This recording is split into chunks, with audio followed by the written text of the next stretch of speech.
What's good? What's good? Hey, two hands. What's good with you, my brother? Two hands. Munya.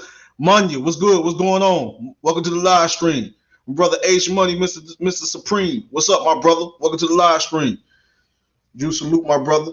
I got my brother two hands. Said talk to him, Drew. Oh yeah, oh yeah.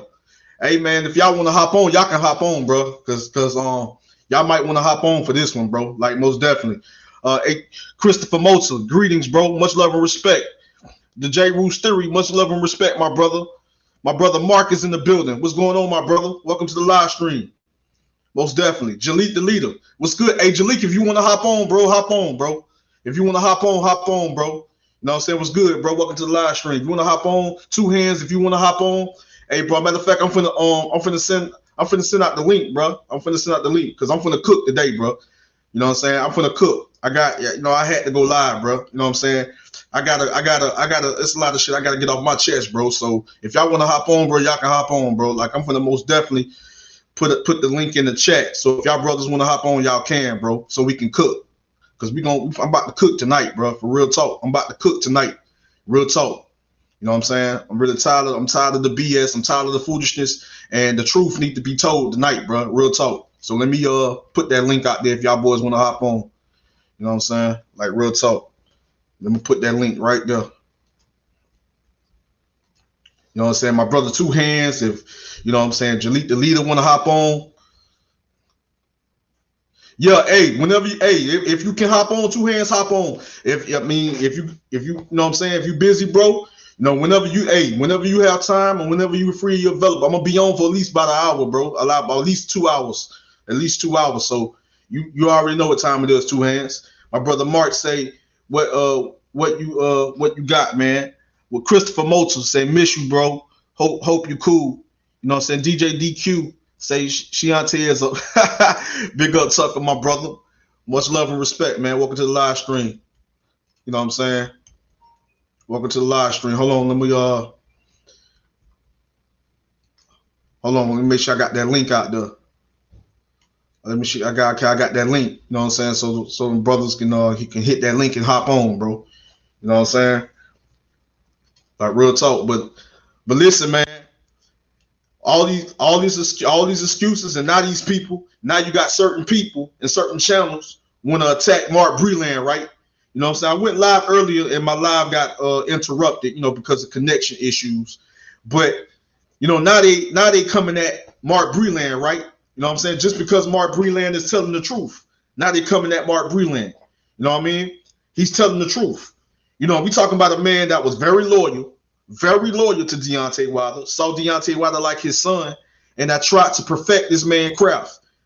But the thing is, Deontay Wilder felt like, hey, long as I got a lethal right hand, long as I got punching power and I got a lethal right hand, I can get away with not being a skilled boxer, not being fundamentally sound, not perfecting my craft. I can just get away with knocking people out. But guess what happened? Though? You know what I'm saying? When he came across a man that can actually box, that have a little power, and that can actually box, he got exposed. When he came across a fighter that can actually box, he got exposed. So at the end of the day, you got a man like Mark Breland that tried to help him, work with him, and we talking about the same man that saved his life. The same man that saved his life. So Mark Breland go out there and he say, that this man, didn't want to listen. He didn't. There's certain things he didn't want to work on to perfect his craft. There's certain things that he didn't want to do. You know what I mean? As a fighter, you know what I'm saying, to elevate him and to get him to take him to a whole nother level. But he just think just because he knocking out cats that, that's come on now. Do I have to go? Do we really have to go there? Like, let's go there. If we want to go there, let's go there. You know what I'm saying? But at the end of the day, I don't have no hate towards Deontay Wilder. I ain't got no problem with Deontay Wilder. It's just that this dude really can't making all the excuses in the world, and can't take his L like a man, bro. He can't take his L like a man. He can't take his loss like a man. Why you couldn't take your loss and be quiet and shut up and stop making excuses? Because that's embarrassing. You was embarrassing yourself, coming up with all these excuses. All these excuses because you lost and you got beat. So now they want to pin Tyson Fury cheated. Something was going on with the gloves. Something was going on. Something, they spiked my water. They did something to me. You know, so if anything, bro, let's get deep. I'm gonna get deeper. I'm gonna get deep into this. I'm gonna get deep into this, bro. Like real talk. I'm about to get deep into this. So you fired Mark Breland because the man threw in the towel, right? And he saved your life. He threw in the towel because he saw you in the ring getting destroyed. He saw you getting in the ring getting destroyed. He saw you in the ring getting destroyed by Tyson Fury. Taking a bad beating by Tyson Fury. You was taking a bad beating. Shout out to Mark. Shout out to Toby Bartley. You know what I'm saying? Much love and respect. Welcome to the live stream. My brother Two Hands says, where can I watch the Breland interview? I think they had it on I think the interview was on Two Hands. I think that interview was I don't know if it was 78 barbershop conversation. One of them got the interview, and I think he did another interview. I think I could be wrong, but I think he did another interview with somebody else though. You know what I'm saying? I got to go back and watch because I was looking in a little bit. You know what I'm saying? Of other people was talking about other channels, but at the end of the day, I got to go back and watch the full interview. You know what I mean? But at the end of the day, I just put the link up. All right, hey, Two Hands, Jalik. Yo, Jalik just put that. Jalik, is that the link to the interview, bro? Is that the link? Okay, cool. You know what I'm saying? So y'all go watch that. You know what I'm saying? But at the end of the day, bro, we talking about this. We talking about a man that saved your life. The man that saved your life, and you fired this man because this man didn't want to see you up there getting beat up and getting destroyed. He saw you up there getting destroyed by Tyson Fury. And you don't think the man was going to throw in the towel? And I already know Jay Diaz already knew that Mark Breland was going to throw in the towel. Jay Diaz already knew Mark Breland was going to throw in the towel. So Mark Breland get fired and not Jay Diaz at the time. So Mark Breland gets fired, but Jay Diaz don't get fired. And Jay Diaz had something to do with Mark Breland throwing in the towel. Because you got to remember, a team works together. A team got to come together. A team got to be like, oh, no, we got to stop this fight. Last time I checked, that Jay Diaz is the head trainer. Intangible Boxing News. Hey, man, I'm going to put that link out there, man, so y'all can, hey, if y'all want to hop on, y'all can hop on, bro. Let me put that link out there, man. Let me put that link out here so y'all can get on here and y'all want to cook with me, man. Y'all can get on here and cook with me. Intangible, Jalik, you know what I'm saying? Masidi, no rules. True, bro. He can't accept his L. That's real talk, bro. That's real talk. But let me put this link out there, man. If any one of y'all want to hop on with me, man, y'all can. Y'all more than welcome. You know what I'm saying? So we can talk about this, bro. Because I'm about to go in. I'm about to get even deeper. Bro. So if y'all want to hop on, y'all can. I'm about to get even deeper. Let me post that link in the H Money. If you want to hop on, you can hop on too, bro. You know what I'm saying? Because I know that Deontay Wilder is your boy. You know what I'm saying? You know H Money, I ain't got nothing but respect for you, bro. But I'm telling the truth right here, bro. You know what I'm saying? I'm telling the truth. So if you want to hop on, you know, we want to talk about this, bro, you can hop on as well. I'm going to put that link right there. You know what I'm saying? But I'm just keeping it real, bro. You know what I'm saying? Like, the excuses is terrible. The excuses it's no proof. There's no proof. There's no evidence that Tyson Fury cheated. I understand how the sport can be dirty, but there's no proof. There's no evidence. And if any man that should have got fired at the time, that man should have been Jay Diaz. Jay Diaz had something to do with Mark Breland throwing in the towel. Like, that's real talk. Mark Breland had something to do with Jay Diaz throwing in the towel. But guess what? It's nothing wrong with throwing in the towel. Why is nothing wrong with throwing in the towel? Because that man could have got killed in the ring. You know how many fighters got killed in the ring over the period, in the history? When we talk about boxing, when we talk about the sport of boxing, you know how many fighters got killed in the ring? Do you want to know how many fighters got killed in the ring? Trust me, there's a lot of fighters got killed in the ring. So y'all got bad blood with Mark Breland, a man that saved that man's life. But y'all attacking this man, coming after this man, right? Just because this man felt that his fighter needs to perfect his craft. He said that his fighter need to work on certain things. He said that his fighter didn't want to get better. He said that his fighter didn't want to become this great fighter. You have punching power, so now work on your fundamentals. Now work on becoming fundamentally sound. Now work on knowing how to throw the jab, how to work off the jab, how to set up the 2-punch combination, 3-punch combination, working off your jab, how to throw a correct hook, how to throw a correct overhand right, how to throw a correct body, how to go to the body, going head, body, knowing how to mix your punches up properly, the right way. What's good, Tony Reviews? If you want to hop on, okay, I got people. I got my brother H Money and Jaleel the Leader. All right, I'm gonna add the stream, unmute Mike. All right, cool. I got my brothers on, so let's cook. H Money. Yeah, what up, Drew? What's good? What's good, my brother? Jaleel the Leader. What's good, my brother? What's good, Drew? What's good, H Money? What's poppin'? Ain't nothing much, man. But listen, man. You know, like I feel like it could be difference of opinion. So I feel like I want to have people on here that may see this different. But we want to talk about, we want to focus, and we want to talk about the situation with Deontay Wilder and Mark Breland. You know what I'm saying? That's the topic right now. That's the topic right now of tonight. We want to focus on that topic. So tell me. So I want to hear from. I want to start with you, H Money. So tell me, why are they attacking Mark Breland and all he doing is just telling the truth? You know what I'm saying? And you talking about the same Mark Breland that threw in the towel, right? The same Mark Breland that saved his fighter life, because Deontay Wilder could have got killed in that ring.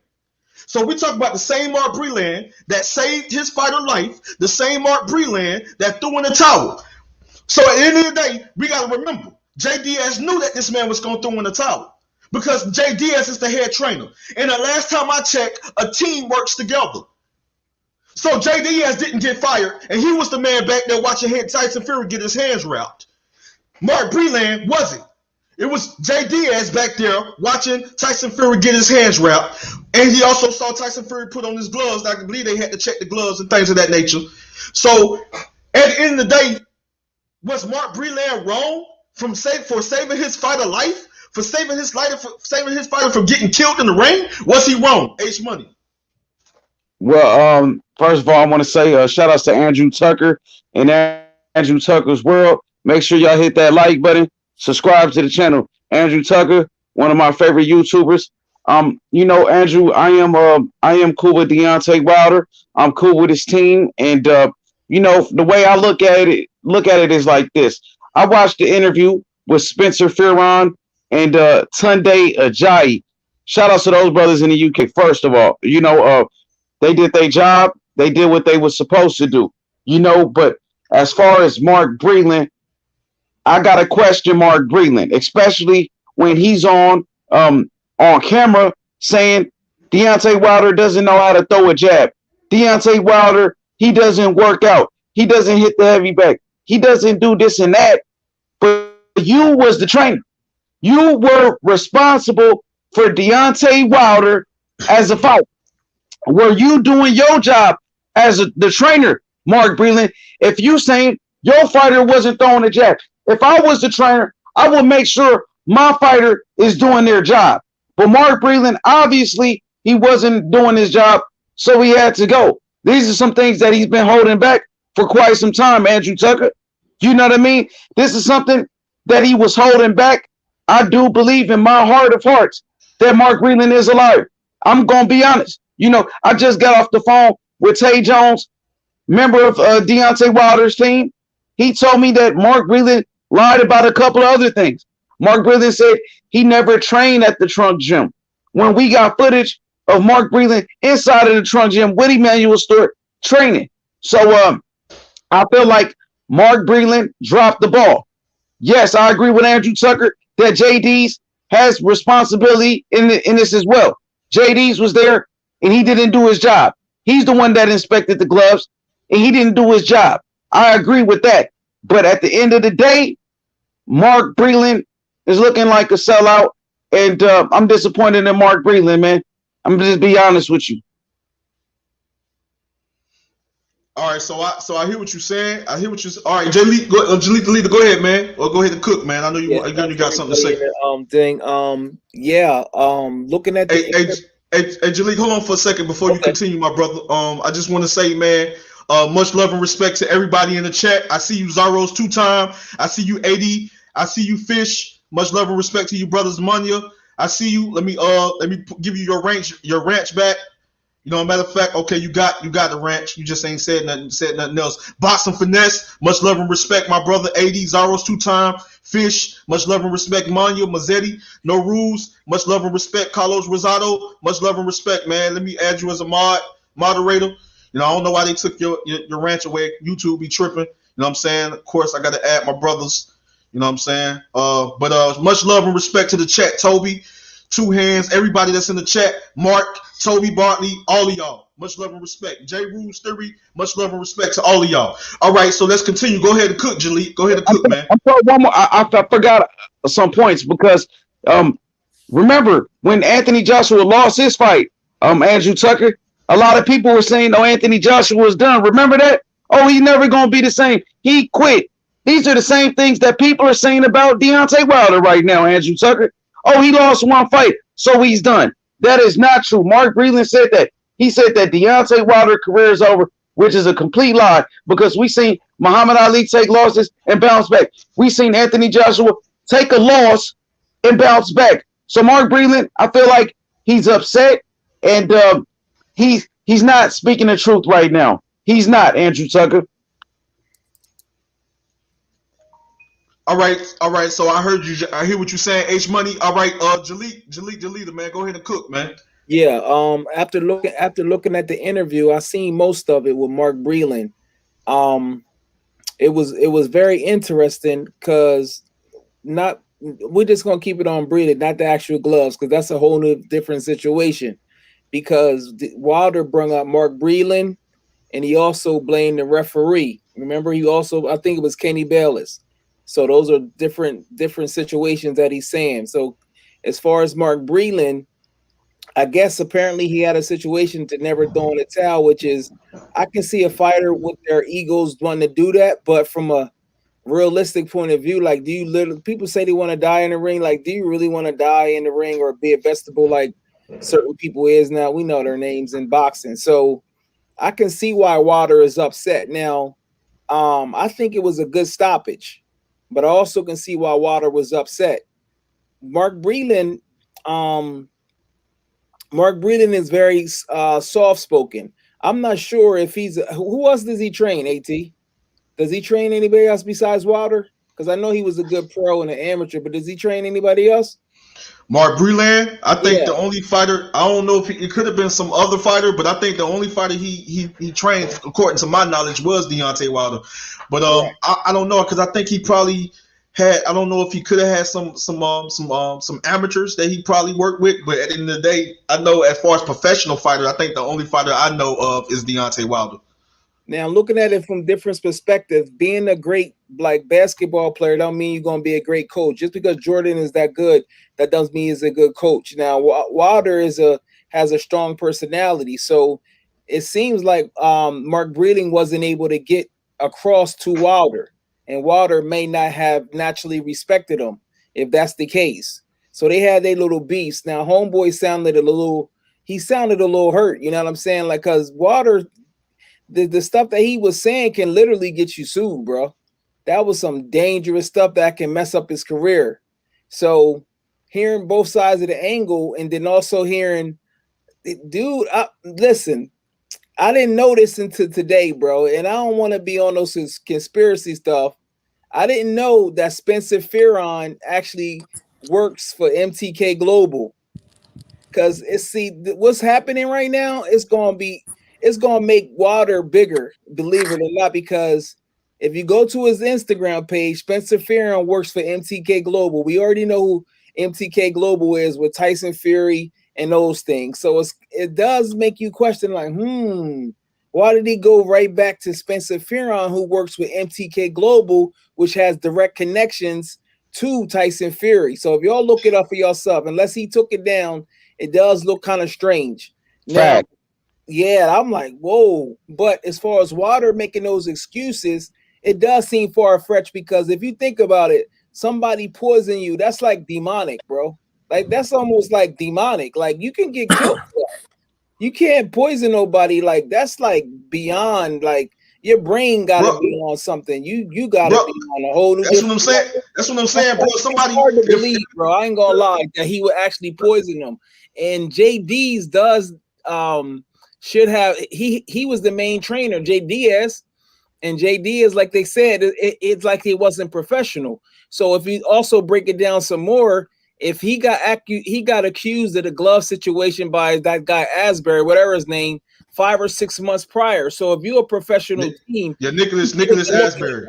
yeah, you should have been looking at that. So if that's the case now, the way it is, it's gonna make it bigger. I don't Breland, bro, like Wilder, see, this is what Wilder needs though. See, Wilder don't need people telling him what he want to hear.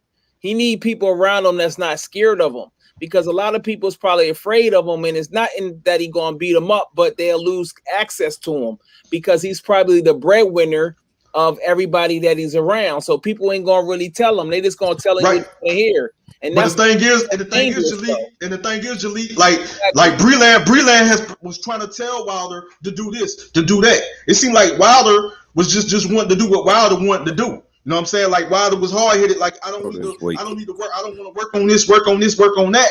You know what I mean? But at the end of the day, you know what I'm saying? Yes, I can see that Breland was just being loyal, just listening to Deontay Wilder. He was like, listen, I know, hey, I respect you. I got love for you. You know what I'm saying? So I'm gonna hear what you say. I'm gonna listen to you, but I'm gonna need you. It's like I need you to listen to me because I'm your trainer. I'm helping you perfect your craft. I'm helping you work on some things to get you better as a fighter.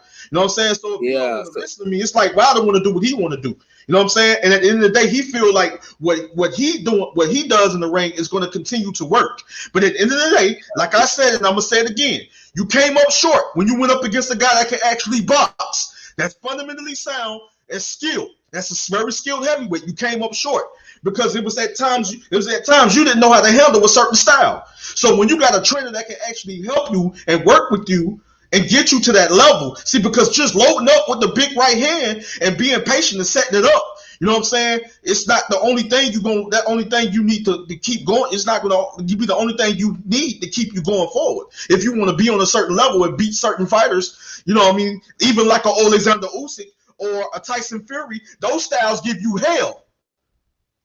Yeah, so not saying that Mark Breland is not a great coach, but they probably is not a good match.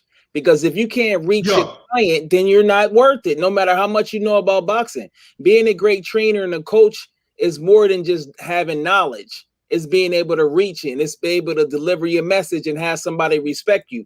So Wilder, obviously, he couldn't reach him. So that's not a good match. So Wilder has to have somebody. Does J. Diaz reach him? Because Wilder has fell in love with his power. It's the right hand is beautiful, but he fell in love with it, and that's a very dangerous thing. That's why most boxers' career end up doing better than the power puncher, because psychologically, it kind of damages them in a sense. Once they can't knock you out, you hit them with a bust punch, and it's like bam. That's why I actually I thought Wilder would win the rematch. You know, I was saying that, but I thought Fury. I predicted Fury was going to hurt him or even drop him, because I really believe Fury when he said he was going to go after him, because that's how you actually got to beat Wilder. You got to jump in with the sharks. You can't be playing around. You got to take the leverage off of his punches. Wilder, man, listen, he psychologically, I keep saying this. A lot of people might think it's corny, but in sports, it's good to have like a sports psychologist. I'm telling you, it may sound corny. Like, why would you get a sports psychologist? Russell Wilson do it, and he one of the best quarterbacks in football. It's a lot of people that do it. So I think that's what he need. And he need people around him that's telling him the truth, because if he decides that he really want to get back in the game, making excuses is going to make it worse, because everybody that fight him is going to be that much more confident, and ain't nobody scared of him. Ain't nobody scared of him. Like, you can't be blending off fear, bro. Ain't nobody scared of you no more. So, hey. But I definitely think he can come back, though. It's too many. Yeah. And I say this, and Jaleel, and the thing is, bro, like I agree with you 100%. Wilder can bounce back.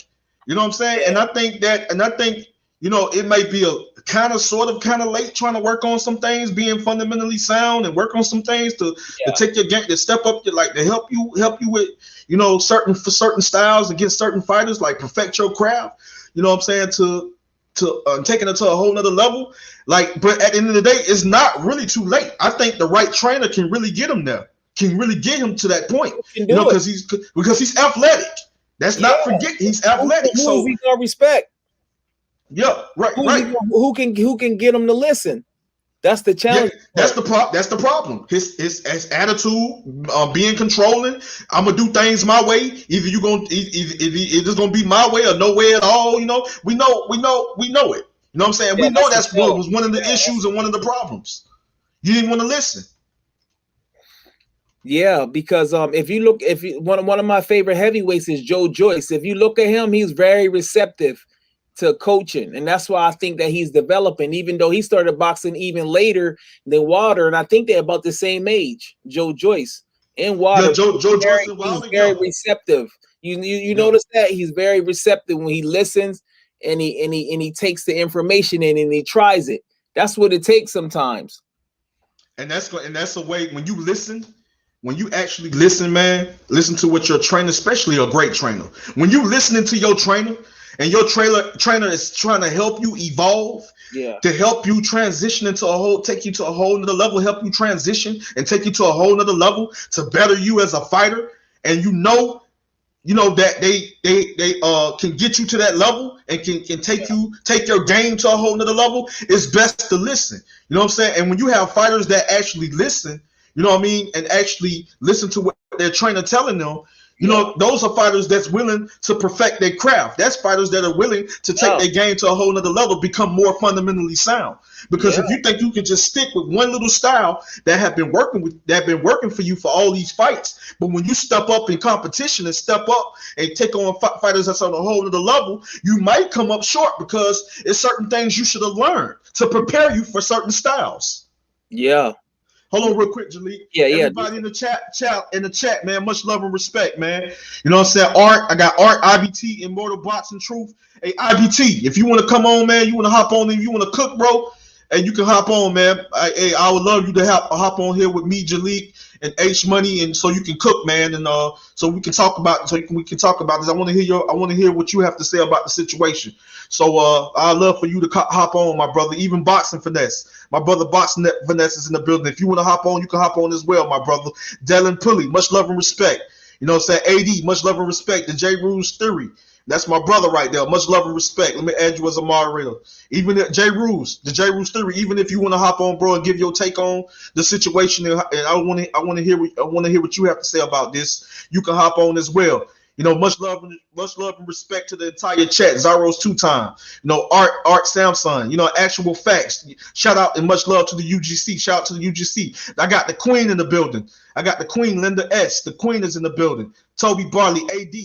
DJ DQ, you know what I'm saying? I see you hopped on. I seen you hop on, man. If you want to hop back on, you can. You know what I'm saying? Like, the link is in the chat. You know what I'm saying? Much love to everybody. My brother Robert, much love and respect. Shout out to everybody in the chat right now.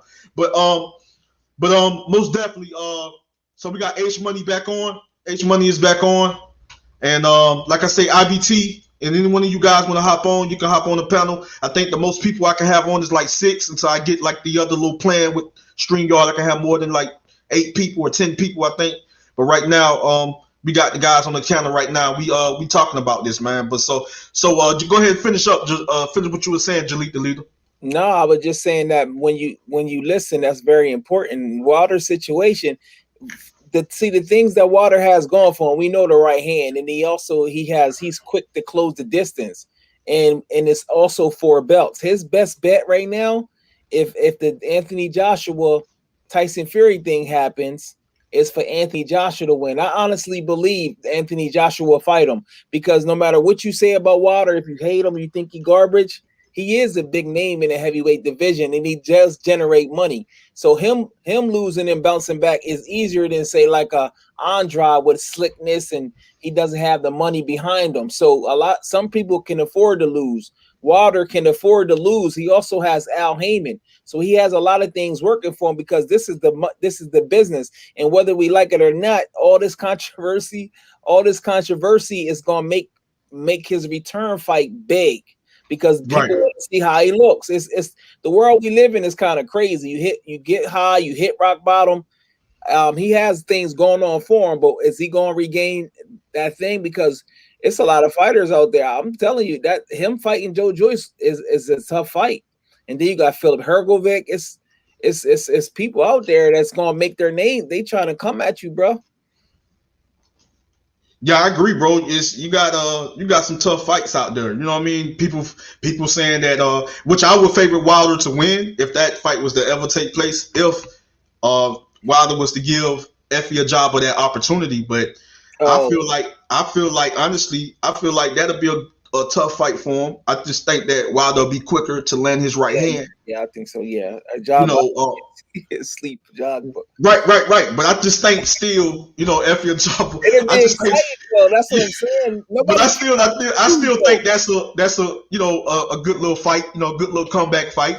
Against a fighter like Philip Herkovich, Daniel Dubois, even to be honest with you, even Alexander Povetkin, that's Dylan White.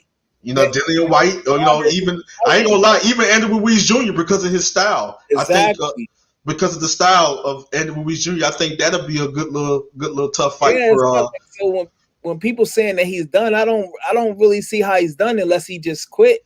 Because he's a big name. I don't get how he's done. Like, yeah, I mean that's what Mark Breland said. So we got to think for Mark Breland. Mark Breland was wrong when he said that, and he needs to be corrected. And the people need to know that Deontay Wilder is not finished. If that's the case, Anthony Joshua was supposed to be finished. You know what I mean? So a lot of people said Anthony Joshua was finished after he lost to Andy Ruiz, and now the people are doing the same thing to Deontay Wilder. Like Deontay Wilder in the first fight didn't drop Tyson Fury 2 times. Dropped him twice. Arguably won the first fight. Arguably. You know what I mean? So Deontay Wilder can definitely bounce back. And Deontay Wilder is still the biggest puncher in boxing. Just because the man lost one fight. People so happy that Deontay Wilder lost, bro. And it is definitely sad. 2 wrongs don't make a right. So if people were wrong when Anthony Joshua lost his fight and everybody said AJ was finished, yeah, they did. That was wrong. So now we're going to do the same thing to Deontay Wilder. That's what we're going to do. And my thing is this, man, and I'm glad you touched up on that. My thing is this. I have came at Wilder, and there was reasons why. But I never had hate towards Wilder or any other fighter. You know what I'm saying? Maybe sometimes clowning and, cracking jokes here and there back in the day. But at the end of the day, you know what I'm saying? Like, just to be honest with you, keep it real. I say this and I say this all the time. You know what I'm saying? I respect every fighter that step in the ring and that put his life on the line for our entertainment. I respect every fighter, once again, that step in the ring and that put their life on the line for our entertainment. So at the end of the day, it's just because I feel a certain fighter can beat this fighter doesn't mean that it's going to take place or it's going to be what it's going to be. Just because I say that Deontay Wilder get in the ring, you know what I mean, against Anthony Joshua, I feel Anthony Joshua beats him, but it's a chance that Deontay Wilder can knock him out. Even though I feel like Anthony Joshua is the better skilled fighter, and also Tyson Fury. So I feel like those two styles and those two fighters will give Deontay Wilder hell because of their styles. You know what I'm saying? Then we talking about Joshua, also a big puncher. You know what I'm saying? But Deontay Wilder always have had a puncher's chance, and he has the big right. He's dangerous. And I also said that he became a whole lot patient at setting up the right hand. You know what I mean? But that's not the only thing you need to focus on. You need to focus on perfecting your craft, becoming more fundamentally sound, elevating your game to a whole nother level. So when you go up against a perf boxer or a fighter that can box, you will not struggle against those styles. Now, one thing I can say about Deontay Wilder, you can be outboxing him because there were certain fights that he was getting outboxed, and all it took was the equalizer, just that one shot. to get you out of there. Yo, Andrew Tucker, I want to say this real quick because, you know, I got breaking news that Deontay Wilder does have a new trainer coming to his camp, world-class championship trainer. So it's a lot of, I would say, a lot of confusion going on right now because I hear people saying Wilder doesn't listen. Wilder would have never got to this position if he didn't listen. If Wilder wasn't listening, he would have never became a heavyweight champion, an Olympian. You know what I mean? So he had to be doing some type of listening. And like you said, the fundamentals, you know, he can get better, right, Andrew Tucker? Who was the trainer? Who was the trainer that was training Mark Breland? Why Mark Breland didn't focus on developing the fundamentals of Deontay Wilder? Because he wasn't doing his job, and that's why he had to go. He definitely had to go. And JD's, he's not innocent either. Because trust me, he definitely got dealt with for not doing his job the right way. He got dealt with. And I feel like Deontay Wilder lost to Tyson Fury. I feel like Tyson Fury lost the fight. Save Tyson Fury. I mean, I think Tyson Fury cheated in that fight. I really do. Tyson Fury tested positive for steroids before Andrew Tucker. He tampered with his gloves against Nicholas Asbury, his sparring partner. He tampered with his gloves against Christian Hammer. So he does have a history. He does have a history. So another thing is this about Tyson Fury. If Deontay Wilder lost to Tyson Fury, if he lost, say Tyson Fury didn't cheat, so Deontay Wilder lost to possibly the best heavyweight in the world. What's wrong with losing to Tyson Fury? What's wrong with that? Ain't nothing wrong with that. Nothing is wrong with that at all. Nothing is wrong with that. And as far as excuses, I remember Anthony Joshua supporters, not Andrew Tucker. I'm not talking about Andrew Tucker, but when Anthony Joshua lost, it was pro Anthony Joshua channels that were making excuses why he lost that fight. Anxiety attacks. Remember, he had a panic attack. You remember all of that? Oh, he was overweight. He came in with too much muscle mass. It was different excuses for AJ when he lost, but when I guess Deontay Wilder, his team do the same thing or whatever, there is it's an uproar. Oh, he's making excuses. When Manny Pacquiao lost to Floyd, he said he had a shoulder injury. Everybody took it and ran with it. Everybody thought it was okay. But if Wilder makes an excuse or whatever, there's a problem. I remember when Antonio Tarver fought against Bernard Hopkins. Exactly. After the fight, Antonio Tarver says he was drugged. Somebody spiked his water. I mean, this happened before in the sport of boxing. Boxing is a dirty sport, man. We seen people like Panama Lewis remove padding. You know what I mean? We seen this stuff happen. But that's all I had on that one, bro. We just got to keep the same energy and let's support Deontay Wilder. You know what I mean? An American heavyweight champion, something that we didn't have for a very long time. Yeah, man, I hear you, man, and I hear what you're saying. You know what I'm saying? At the end of the day, you know what I mean? Like, how I see it is, man, like, it's got to be on the even playing field. You know what I mean? And what I mean by the even playing field, you know what I'm saying? We can't be, you know, going after this fighter, right? We can't be going after this fighter, attacking this fighter. And I'm gonna keep it real, right? I'm gonna keep it real from what I'm about to say. You can't be attacking this fighter, right? And coming at this fighter, you know what I'm saying? And we look at all the flaws and all the things with this fighter, right? We look at how this fighter is moving. We said that this fighter's been ducking, this fighter's been doing this fighter's been doing that, this fighter's been doing this. But at the end of this day, we don't keep that same energy with this fighter.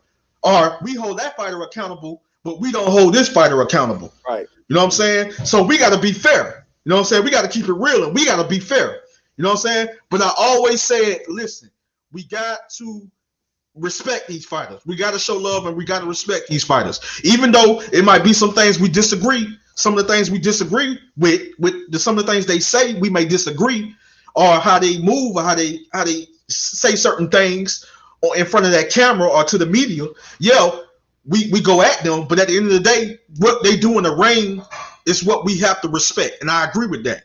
We have to respect what they do in the ring. That's like, once again, that's stepping in that ring and putting their life on the line for our entertainment. You know what I'm saying? Putting their life on the line. Yeah. So we can have something so we can have something to watch and observe. Something that we love. Something that we grew up watching. Something that a lot of us been watching for over 30 years. Some of us been watching over 15, over 20 years. And some of us even been watching over 40 years. So boxing is what we love. So yes, we have to respect the fighters. Yes, we have to respect what they do. And in the day, and yes, at times I feel there's nothing wrong with calling them out on their BS. There's nothing wrong with calling the fighter out. You know what I'm saying? So we gonna always have difference of opinion. We always gonna have different ways of viewing things and seeing things. But at the end of the day, I always stated that we have to show love and we have to respect every fighter that step in the ring and put their life on the line, even if it's my favorite fighter, if it's your favorite fighter, if it's this fighter, that fighter. But the problem is, and this is the problem is that certain fighters are getting so much hate. You know what I'm saying? And I hear what you're saying. Certain fighters are getting so much hate, and sometimes people don't have no reason at all why they hate this fighter, especially when this fighter has done so much and has accomplished so much. And I'm talking about Anthony Joshua. The man gets so much hate. But people can't respect the fact that he have beaten top level opposition. He have beaten top level heavyweights and two-time unified heavyweight champion. People can't respect that fight, but we got people, right, that say that I have love for my brother. I got love for my brother. It's about a race thing, right? But we got these same people and don't even know that this man is Nigerian. So what? You have hate towards this man because this man is come from across the pond? Because this man is from the United Kingdom? You know what I'm saying? So us in America, we gotta have hate towards this man. Why? Because we don't agree with his fighting style. Because it's the way that he's moving. Because he have lied that he didn't want this fight, didn't want that fight. But this man have proven himself time after time after time and over again. Two-time unified heavyweight champion. You know what I'm saying? One belt away from undisputed. Now I respect Deontay Wilder, right? Because I respect that he stepped in the ring. He was entertaining, knocking everybody out. When he stepped up in competition, he fell short. You know, when he stepped up and fought somebody that people believe was finally on his level, he came up short. But you got to respect him for the 10 title defenses. You got to respect him for being champion, right? You know what I'm saying? But at the end of the day, you know what I mean? At the end of the day, we have to respect Deontay Wilder, but it's people on the other side of the fence that have to start respecting Anthony Joshua. And they have to start. Now, I understand the issue with Tyson Fury, and I understand why they don't respect him because the situation with the glove gate, him cheating and things of that nature. But it was still so much hate for Tyson Fury because he was from across the pond. And he's a white man, a white Irish fighter. So it's a lot of things that's going on, bro. And a lot of things that with the hate towards the fighter, people attacking fighters for certain reasons, and one reason could be because of race. And one other reason can be because they're not from our country, or they're not from where we from. They're not in our neck of the woods, or they're not from our country. So we hate certain fighters. We go after these fighters that's from over there in Europe. We talk about these fighters. We attack these fighters, right? Because they coming from Africa, right? So say for example, I'm a black man and I'm attacking a Nigerian fighter. Oh, he garbage, he a bomb, he this and he that. But we supposed to have love for our brothers, right? And we supposed to have love for our fighters, right? You know, why? Because he's from Africa, he's not from the United States. I know we represent our country, but at the end of the day, bro, boxing is a worldwide sport. And we're supposed to have love and respect for every fighter. No matter they coming from Asia, Europe, no matter they coming from North America or South America. You know what I'm saying? We got to have respect and show love to every fighter that step in the ring and they put their life on the line for our entertainment. People calling these fighters bombs. Don't know what these fighters have been through. Don't know the history of this fighter. Don't know what the struggles of this fighter. Don't know that this fighter probably have lost over there from a pork over in this where he's from in the poor country, nearly having no food and no water, and the only way that he had to make a name for himself and provide for his family was fighting. But we calling these fighters bombs. So we respect one fighter, we got to respect them all. Absolutely. Now, you know, you made some great points, but what about fighters like Floyd Mayweather who receive all of the hate? What about black fighters receiving all type of hate? You know what I mean? In their own country. Deontay Wilder receiving plenty of hate. We talk about Anthony Joshua, all the hate he received. What about Deontay Wilder and all the hate that he received? You know what I mean? I correct brothers. When I hear brothers talk bad about Terrence Crawford, remember, brother, I had corrected those brothers like, nah, man, Terrence Crawford is the real deal. Fighters like Demetrius Andrade receiving hatred. I correct these brothers. That's all. We got to correct one another. But at the same time, if you watch boxing, you see Floyd Mayweather getting booed in his own country all the time. His own country, his own people hating on him. Black fighters been through the most, and it's the truth. It's the truth. You know what I mean? And I want to talk about IBT's comment. Shout out to IBT in the chat. He says Anthony Joshua definitely made excuses after he lost. Lomachenko making excuses right now after he lost to Teofimo Lopez. This been going on in boxing forever. When George Foreman lost to Muhammad Ali, he made excuses. You know what I mean? Disappeared. Retired from the sport of boxing. You know what I mean? This been going on. Wilder ain't the first person to do this. You know what I mean? So I feel like the brothers definitely need to give Deontay Wilder some more credit. I hear people saying Wilder's a bump. Wilder don't know how to throw a jab. If Wilder didn't know how to throw a jab, Wilder would have never became an Olympian, bro. You know what I mean? With a limited amateur background. Deontay Wilder knocked out damn near everybody. Every man that ever faced him hit the canvas. Tyson Fury, such a master boxer, but Deontay Wilder dropped him twice. Should have won the first fight. You know what I mean? So Deontay Wilder could definitely bounce back. I want to thank Andrew Tucker for having me once again. Shout out to Jalik, the leader.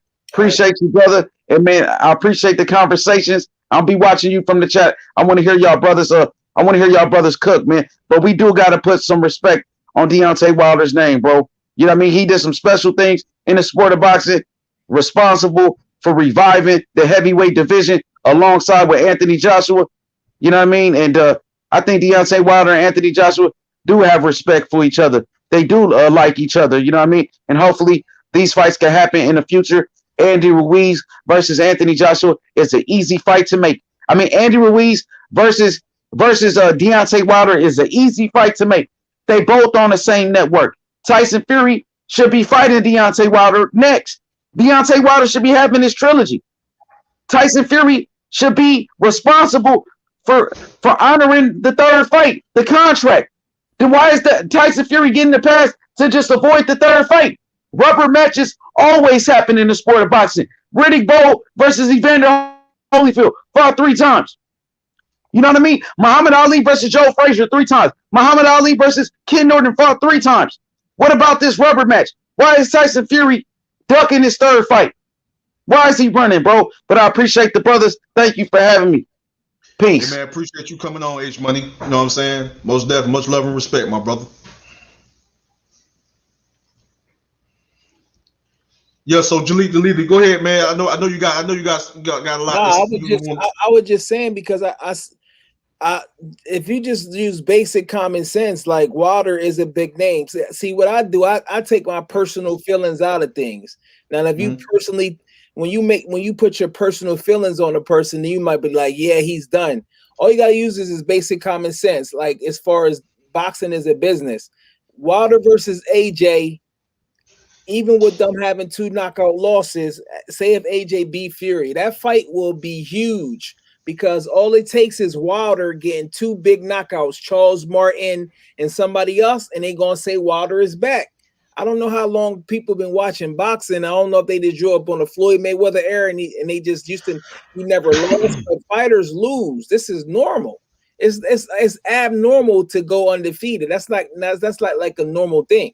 That Andre Ward, even though I thought Andre Ward lost that first Kovalev fight, but so and one thing that's great about what people like about boxing is redemption. Imagine what's gonna happen to Wilder if he was to beat AJ or Fury and regain all of his belts. He's gonna be like he's gonna be way bigger than he was prior to him getting knocked out. So Jaleel, hold that for a second, because that's good, man. I like what you're saying right there. But let me give a shout out to everybody in the chat, man. Much love and respect to Lisa Bells. The queen is in the building. You know what I mean? We got another one of the queens in the building, Lisa Bells. You know what I'm saying? Shout out to my brother Fish. We got Toby Barley, Zaros 2-time, Terry Harrell. Much love and respect, my brother. Much love and respect. I see you, man. My brother Eric Samble. Much love and respect, man. Welcome to the live stream. My brother Art Samson. Much love and respect. Welcome to the live stream. We got the Brotherhood. Much love and respect, man. Welcome to the live stream. You know what I'm saying? Boxing Finesse, J. Rule's Theory. You know what I'm saying? Welcome to the live stream, man. Appreciate y'all coming through, man. You know what I mean? So some of the names I already done called out. You know, J. Rule's Theory. Hey, J. Rule's, man, if you want to hop on, man, you can hop on. Zaros 2-time, if you want to hop on, you can hop on. Boxing Finesse, man. Any one of y'all can hop on. IBT, Immortal Boxing Truth, you can hop on as well. Anybody that want to hop on and cook with that want to go cook on, and when you got something to say and feel, you know, you got something you want to get off your chest, man, hop on the panel. You're more than welcome. You know what I'm saying? And we can talk about it. You know what I mean? But at the end of the day, you know, I had to go live and we had to cook. You know, I had to touch up on the topic. You know what I mean? And so we having a real deep right now. We talking deep right now, man. Jaleel the leader. You know, we had H Money, so we talking deep right now. We getting deep with this conversation. You know what I'm saying? And we getting deep on this topic. So if y'all want to hop on, y'all more than welcome. You know, much love and respect to everybody in the chat. Justin Trouble, Dallin Pulley. You know, much love and respect. Welcome to the live stream. You know what I'm saying? Boxing fan, much love and respect. I thought I had you as a moderator. Let me add you as a moderator. You know what I'm saying? Welcome to the live stream. So, but much love to everybody in the chat. You know what I'm saying? Marvin, much love and respect. Joshua was straight, clean Fury out. Much love and respect. So go ahead and cook. Go ahead and continue to cook, my brother. You know what I'm saying? I was just saying that he's in a great position. Now, I think Anthony Joshua fought him. I don't think Fury will, but I think Anthony Joshua will, because Anthony Joshua, if you notice it, he ain't trying to give up no belts. He ain't trying to give up no belt. One thing about him, he fight his mandatories. He fight everybody. So if Anthony Joshua win, I really believe that he'll fight Wilder. So that's a chance right there. That's why I was saying he better hope Anthony Joshua win. Also, Tyson Fury probably gonna retire soon, and then he's the type that say already lineal and I'm undisputed. I just give up one of the belts, so that'd be a chance for a belt. But imagine Wilder versus Dylan White. So there's still big names out there, but I can see I hate excuses, bro. That turned me the wrong way. I'm a Wilder fan, but making those excuses is disgusting to me. That's what I'm saying, bro. Like I feel like. Bro. That's what I'm saying, bro. Ain't really do nothing. I don't like that, and I can't be capping for Wilder. You know what I'm saying? I can't do that, because I'd be a liar to even play games like that. So to do that is crazy. But like H Bunny was saying, do you remember when Vladimir Klitschko made an excuse when he lost to Layman Brewster about something in his drink or something? He made an excuse too. Yeah, I remember that. Yeah, he make excuses. So this happens on a regular basis. Now with social media, it gets heightened, and Wilder has a that type personality. You either like him or you don't. So that's there. But the thing about it, all the people that don't like him, that's actually good for him, because that's what generate his money, because they paying attention to him, because he's not the most technically sound. He got his own unique style. He speaks what he speaks. And that's what it is to it. One thing I can tell you this is none of us can fight for him. He got to fight for himself. So it's up to him to believe he can recover like that. George Foreman came back years later. He took like 10 years off after, I think he lost to Jimmy Young or something. He came back. So it's up to him to do it. Is he going to do it? I don't know. But I can definitely see a gateway. It's not like he's not in a situation where he's 40 years old. And people got to remember this, bro. Every heavyweight is nowhere near Tyson Fury's dimensions. Tyson Fury is the only heavyweight out there, I believe, that's taller than Wilder. So when you think of stylistically, you still got to give him a chance. Also, it just makes the fight more exciting, because he was already vulnerable. He's already his balance and the way he fights already looks like he's going to get knocked out, and then bang, he knocks you out. So from an entertainment level, it's very exciting. I can't fight for him. Now the thing is, I always said this though, and I said this in probably a couple of videos. I don't know. I have so many videos, but I said this. I said this before, bro. When Tyson Fury is flat-footed, people saying Tyson Fury ain't got power, got great, he pillow fisting and things of that nature. But I said this, bro. I said Tyson Fury is he fights on his majority of the time he fights on his toes. Right. Get what I'm saying? So when he's using his footwork, when he's moving around the ring, he's on his toes. You know what I mean? So if Tyson Fury wanted to put force behind his shots and put power into his shots, when he's flat-footed, he can hurt you. Hitting you with a shot when he's flat-footed, he can hurt you. He can hurt you. He got what, 21 knockouts? Yeah. What, 20? And he was like 270 pounds. Yeah. So, and he's a big dude, 6'9", 290, 270? You know what I'm saying? So he's a big dude. So if he literally sits down on his punches, and and he's flat when he's throwing his punches, and when he's flat-footed, he can put more force into the shots, and power can come behind those shots, and he can hurt you. So don't get it twisted. Saying that Tyson Fury pillow fisted and all that, I don't know about all that. Yeah, a big dude that size can seriously sit down on his punches, and he can go flat-footed. And when he's flat-footed, when you flat-footed, you can put more into your shots. I know you can explain it better than I can because you. It's just more leverage.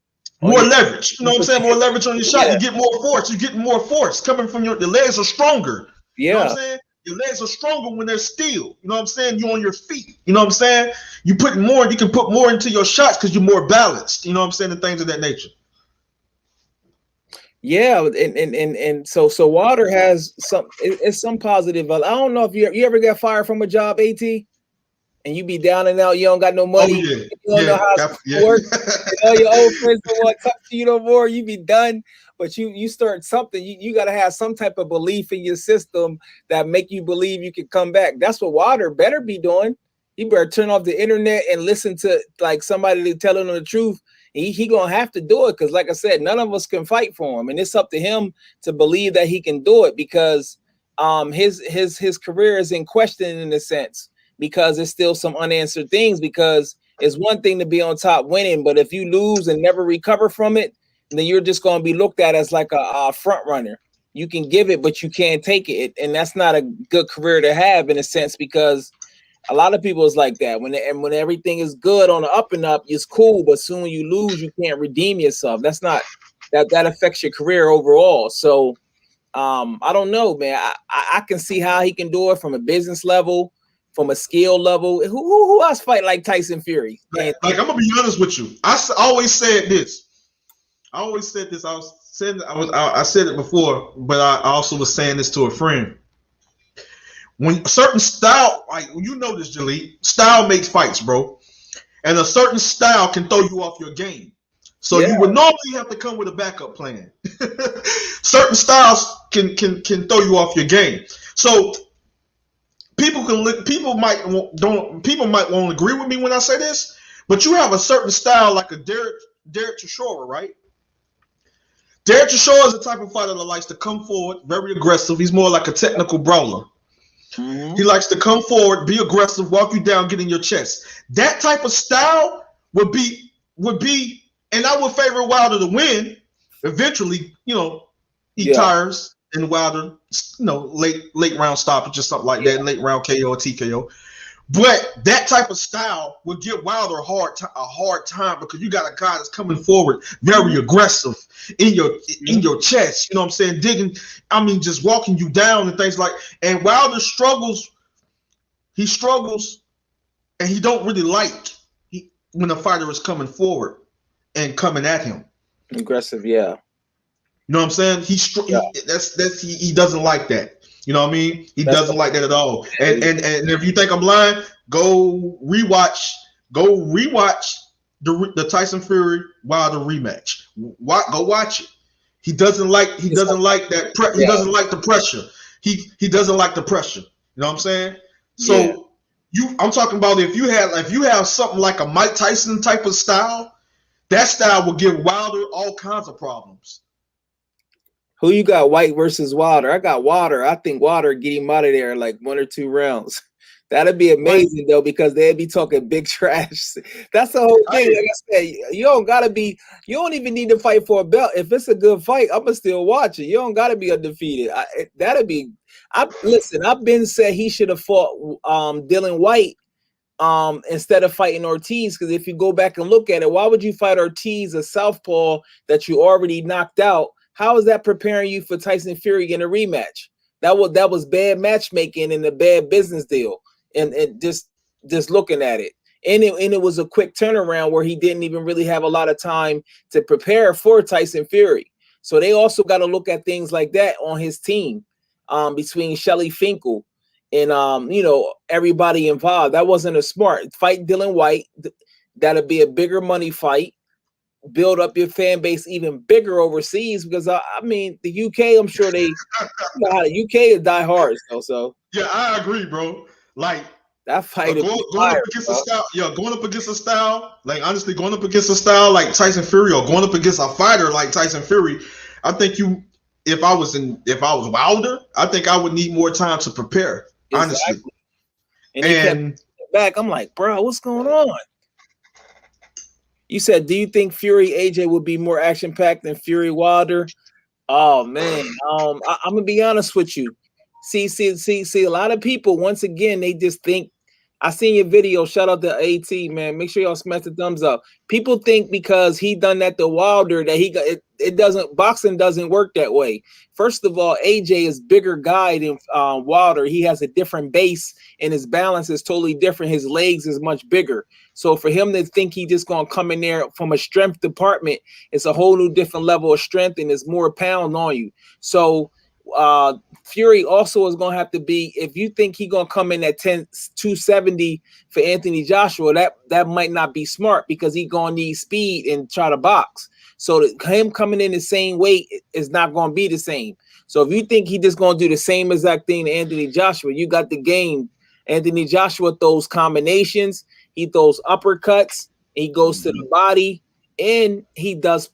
When I seen him start throwing pull counters, you got welterweights and middleweights that don't throw pull counters, bro.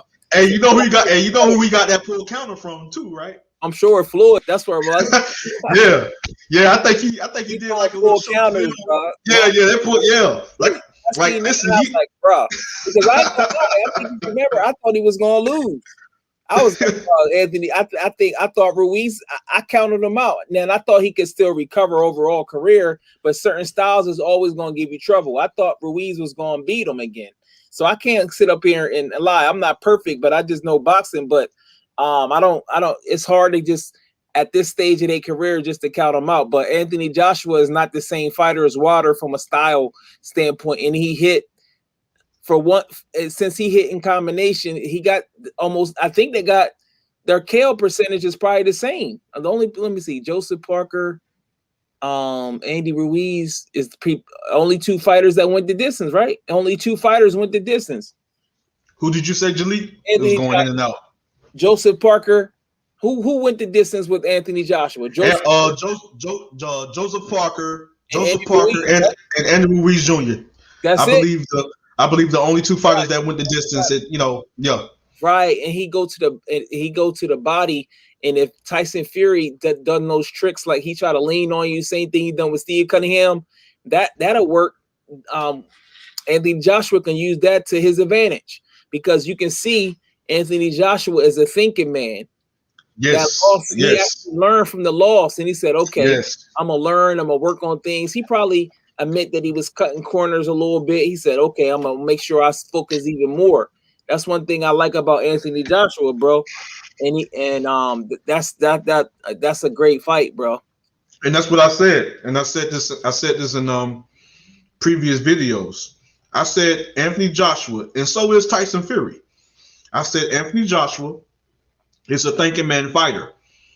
Mm-hmm. Tyson Fury is a smart fighter, and so is Anthony Joshua. Anthony Joshua knows he cannot make any kind of mistake against Tyson Fury. But guess who else cannot make any type of mistake against Anthony Joshua? Tyson Fury cannot make any kind of mistakes against Anthony Joshua. See, the thing is this.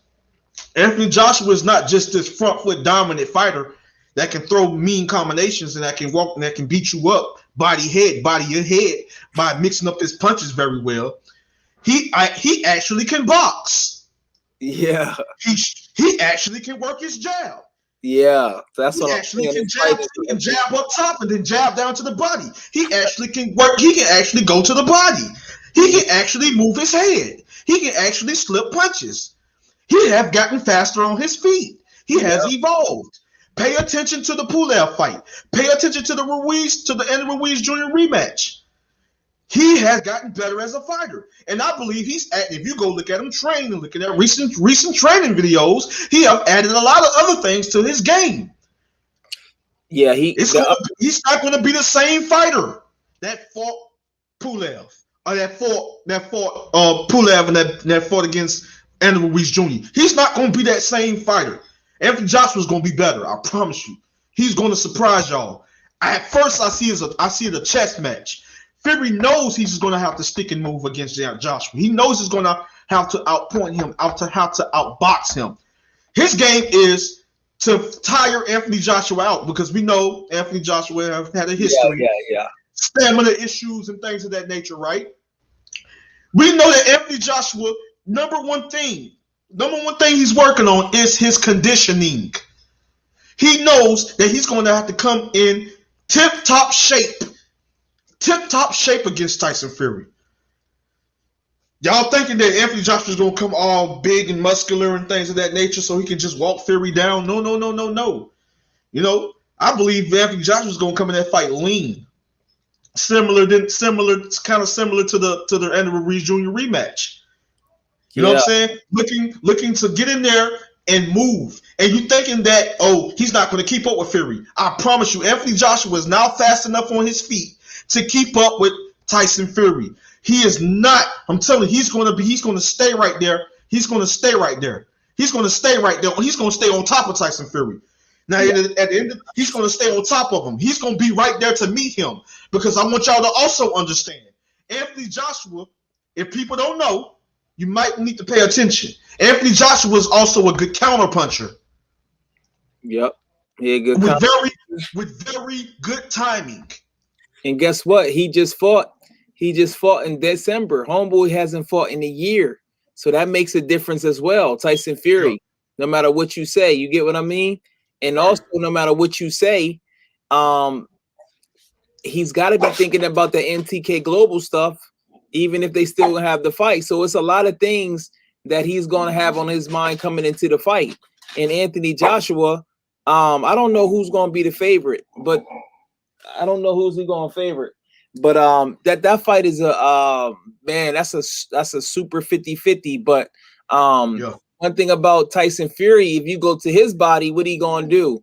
And you can't go for his feints and the psychological games that he plays.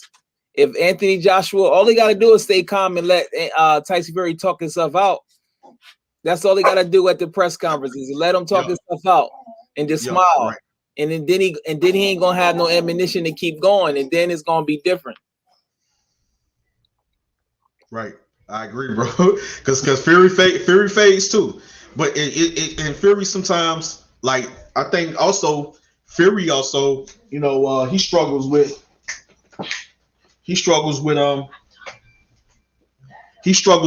fighters coming forward too. I don't think he like fighters coming at him as well. You know what I mean?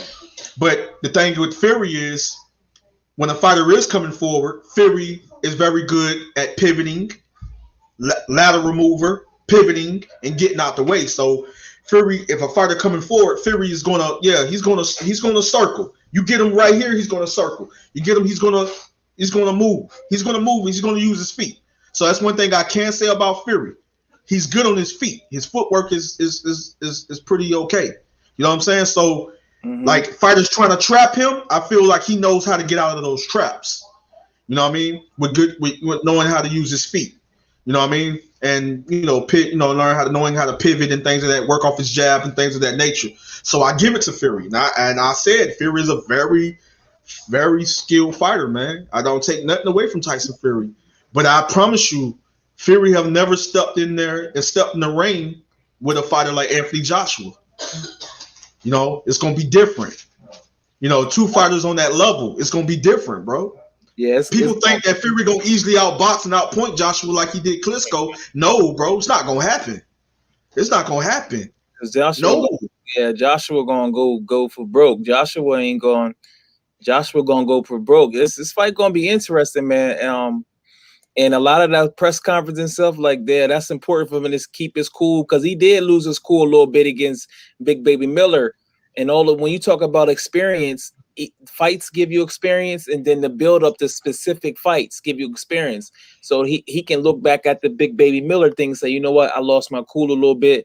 Let me stay calm, especially coming with a guy that like to talk more than Big Baby, which is Tyson Fury. See, Tyson Fury, he has a great ability to win over the crowd. He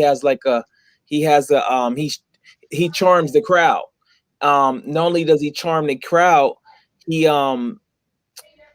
just knows how it's important at the end of the fight, even if you land 2 or 3 punches, to raise your hand in the air. That all creates the illusion that you're winning and you're in control.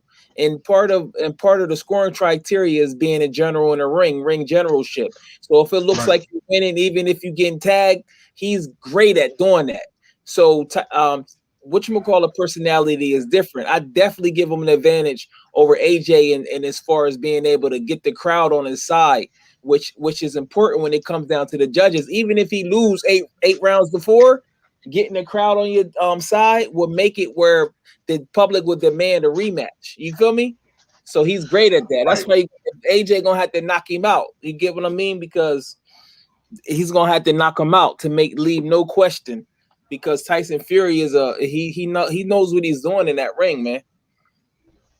Yeah, he most definitely is. He's most definitely smart. He's a genius when it comes to knowing what he's doing in the ring. You know what I mean? And he has ring generalship, and I believe it's a 50-50 great fight, because also Anthony Joshua has ring generalship as well.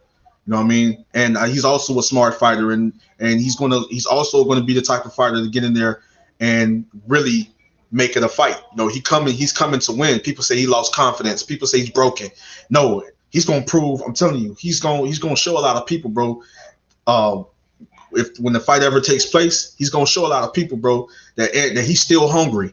Because if he wasn't hungry, if he was broken, he wouldn't have knocked out. And I'm sorry, Pulev is dangerous. People can say Pulev ain't this, ain't that. Pulev is very dangerous. And if you pay attention to that fight, Anthony Joshua avoided a lot of big shots. And if he wasn't hungry, he wouldn't have got the knockout. So yeah, but I'll stay right there, Jaleel, because this is a good topic right here, man. We cooking right now, bro. But I just want to give a shout out to the chat, man. I want to give a shout out to everybody in the chat. Linda S, the Queen, much love and respect. Fish, much love and respect. SCSL South Croy, much love and respect. DJ DQ, much love and respect. G5 Jeff TV, much love and respect, my brother. Welcome to the live stream. Lisa Bells, much love and respect, my queen. Much love and respect to the queens, Linda S and Lisa Bell. We got my boy, my brother Marvin. Much love and respect, man. Appreciate you coming to the live stream. The Brotherhood. We got Dragon Leg. I don't know why they took your ranch away from you, bro. YouTube been tripping. YouTube is against me right now. You know what I'm saying? But and then we got Terry, my brother Terry Bots and Logic. Man, welcome to the live stream, my brother. Been a long time, man. You know what I'm saying? We got Fish. You know, much love and respect to everybody in the chat that came through, man. To show love and support, man. Me and my brother Jaleel the Leader, we up here cooking. This is a good conversation, good boxing talk. You know what I mean? And we cooking right now. You know what I'm saying? Let me see if I miss anybody. Okay, Art. Much love and respect to my brother Art. You know what I mean? Intangible Boxing News, much love and respect. Intangible, man, if I'm gonna be on here for a few more minutes, man. So if you wanna hop on, man, if you wanna cook, let me know. Okay, we got DJ DQ in the building. Let's add him to the stream. DJ DQ, my brother. Welcome to the live stream. Welcome on the panel, my brother. Yo. What's good, bro? What's good with you, my brother? I don't know, what happened? Yeah, I don't know what happened. Probably might be having a connection issue. You know what I mean? But this He said AJ is the underdog. It's gonna be a lot of bets on this fight. Yeah, it's gonna be a lot of bets, man. It's gonna be a lot of bets. A lot You of know, Vegas bets. and I'm gonna tell you like this here. I'm not gonna, I want to bet, but I ain't I, bet. I I can't do it. You know what I mean? I want to bet, but I can't do it. You know what I mean? I just want to see a great fight between two very skilled fighters, two of the best fighters in the heavyweight division. I just want to see a great fight. I have my reasons why I lean towards Anthony Joshua winning, but Tyson Fury can win. It's just a 50-50 fight. It's one of those fights, and I just want to see a great fight at the end of the day, man. Much love and respect to both fighters. You know what I mean? So at the end of the day, man, I just want, I know it's gonna be pay-per-view, you know what I mean? And that's the thing, and that's what I want to talk about, man. Oh yeah. That's what I want to talk about. Where you feel like this fight would be big, like if, say for instance, if they was to have this fight over there in Saudi Arabia, you think it'll be big over there, or you think the fight need to be held in the United Kingdom? I feel they deserve to fight, but like on paper, it'd be more people in the stands. But when it's called about generating money, it's probably going to generate more money in Saudi Arabia. They got that oil bread. You know what I mean? Also, we got to take in consideration, homeboy is not licensed in the UK. So he can't even fight in the UK. So him fighting in the UK is out of the question. Tyson Fury doesn't fight in the UK. So that's not going to happen. So I don't think it's never going to happen. So I think it's Saudi Arabia or wherever they're going to have it is going to be the place that they're going to have it. And I guess they'll build another temporary stadium and they'll hype it up. And I don't think it's too far from Europe and Middle East. It shouldn't be too far. But yeah, but from a I like the energy behind certain fights. Certain fights, the energy is crazy. So having in the UK, the energy gonna be crazy. That will make the fight bigger as far as hyping it up. Wouldn't you agree? Because the energy gonna be crazy. It's gonna be like 100,000 there. They both UK. Yeah. The history is the energy behind the fight is gonna be off the chain. Now having it, but it's all about money though. So they gonna have it where they gonna generate more money though. Right, I feel you, man. I feel you. So we got it happens. I don't know, bro. I don't know if it's gonna happen, man. I'm like, what is they taking long, bro? Like, I don't know why they taking so long. No. yeah, it's just, yeah, man. I just hope we can get this fight. Okay, we got H Money back. You know what I'm saying? H Money want to come back on and cook. Let's bring H Money back on. My brother H Money, what's going on, my brother? Welcome back, man. You know what I'm saying? Go ahead and cook, man. I know you got something to say. Yes, sir. I wanted to talk about people saying Deontay Wilder, made excuses. I mean, let's not forget Roberto Duran made the most excuses of all time when he quit and said no mas against Sugar Ray Leonard. He was talking about he took pills. Oh, it was only 5 months in between fights. They rushed him. He made every excuse in the game. He was taking pills, like I said. Nobody remembers that. Nobody. Deontay Wilder, he said what he said, and everybody got something to say about it. AJ did the same thing. AJ made excuses, but nobody wants to talk about that now. I also want to talk about Anthony Joshua versus Tyson Fury. If that fight does come into fruition, I got to favor Anthony Joshua in that fight. I think Anthony Joshua knocks out Tyson Fury, and Anthony Joshua has a tremendous uppercut, tremendous inside game. And I think Anthony Joshua's uppercut will be the knockout punch that destroys Tyson Fury. And like the brother Jalik said, Tyson Fury, it doesn't even have a license to fight in the UK. He's banned from boxing in the UK because the man always been a cheater. He's been a cheater. He's still a cheater. And one more thing, man, we got some big fights coming on this Saturday. Jojo Diaz versus a very, very tough opponent, Andrew Tucker. This brother, he's going against former IBO world champion, undefeated, Russian fighter. I'm going with the upset. I think Jojo Diaz will lose the fight this Saturday. And just pay attention to this fighter, man. I mean, there's a lot of good fighters in the sport of boxing. Like Andrew Tucker said, boxing is a worldwide sport. You got great fighters from everywhere. And I know this Saturday is going to be a very, very good fight. Another thing, Andrew Tucker, man, I want to give a special shout out to you for being a great role model for the young brothers on the YouTube boxing community. And always, telling brothers to do the right thing, educating the brothers when it comes to the sport of boxing. Shout out to Jalik, the leader. Jalik, appreciate your platform as well, my brother. I believe Jalik, the leader, has squashed a couple of beefs that I had. I had a couple of beefs with some of the brothers, and Jalik, being on his platform, I think he helped squash it. So I want to talk to Andrew Tucker real quick about possibly me and brother DT3 actually sitting down and chopping it up and squashing the situation. I think we did do that on Jalik's channel, where we just had a great boxing conversation. And me and the brother DT3 never had a problem. It was other people telling DT3, oh, H money this, H money that, So I believe the brother just picked a side, but man, I got love for that brother. I want to squash the beef in 2021.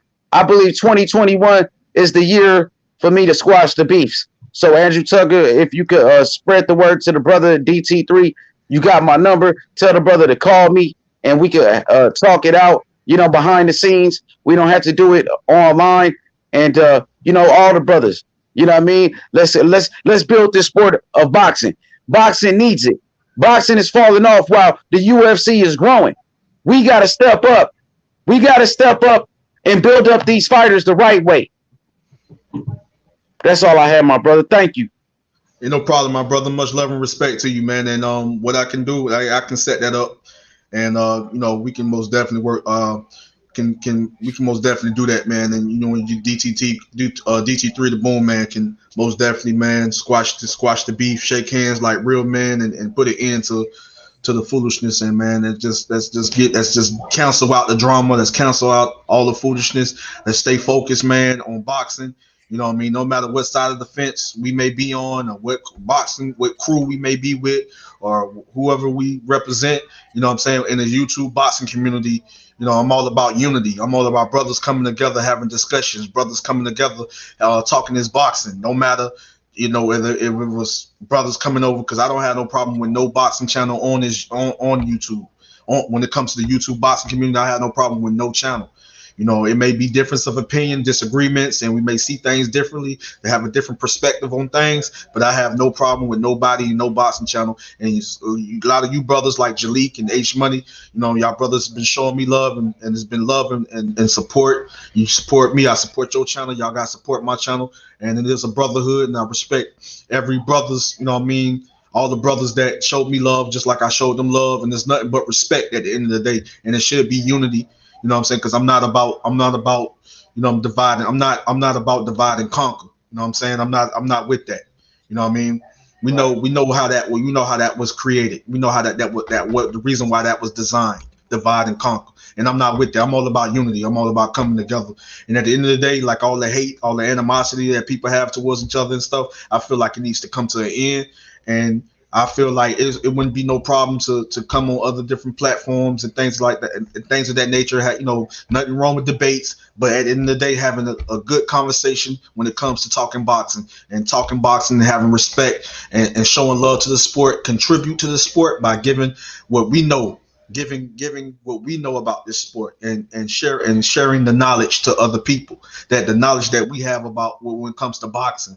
And whether it was sharing information or whether it was giving the news, you're giving people the boxing news. I feel like, there's nothing wrong with collabing and coming together in the YouTube boxing community, man. No matter if you LDBC or this channel or that channel, I ain't got no problem with nobody. But at the end of the day, it's all about respect. And I feel like what every channel need to continue to do is give the fighters the recognition that they deserve, respect these fighters. If you call a fighter out on certain things he do and certain things he say, then I understand that. That's something that we do, But at the end of the day, also at the end of the day respect these fighters that put their life on the line for our entertainment, and start giving a lot of these fighters that don't get the recognition, don't get the spotlight too much, and don't get the shine, start giving these fighters shine and recognition. So that's why I respect a lot of those channels, including you guys, man, because I know it's plenty of times you guys are doing interviews with fighters. You know, you guys are, you know, talking about certain fights that, you know, certain fighters, you know, in boxing, whether they amateurs, whether they prospects, whether they contenders, young up and coming fighters, working their way and moving forward, trying to become a champion. You know what I mean? So, you know, much love and respect for what y'all guys are doing. You know what I mean? And it's all about at the end of the day, bro, it's all about the sport of boxing. It's all about the love that we have for the sport of boxing. And at the end of the day, I feel like we all should respect each other. You know what I mean? And put an end to the foolishness and put an end to the corruption. Yeah, you know? I got a question for AT. Okay. No bias, AT. Who got faster hands in the heavyweight division? Andy Ruiz Jr. or Andrew Tucker? Who got the fastest hand speed in the heavyweight division? Real live. Tell the people, bro. Did you ever see his videos, bro? Oh yeah. I'm saying it might be a tie, man. It might be a tie. Bro, I'm like, wow. Yo, that's you gotta do that real quick, bro. Andy Ruiz, Andrew Tucker hand speed. Yeah, you can do a video about the screen. You feel me? See who's faster, what the people take. We're gonna take a poll on it.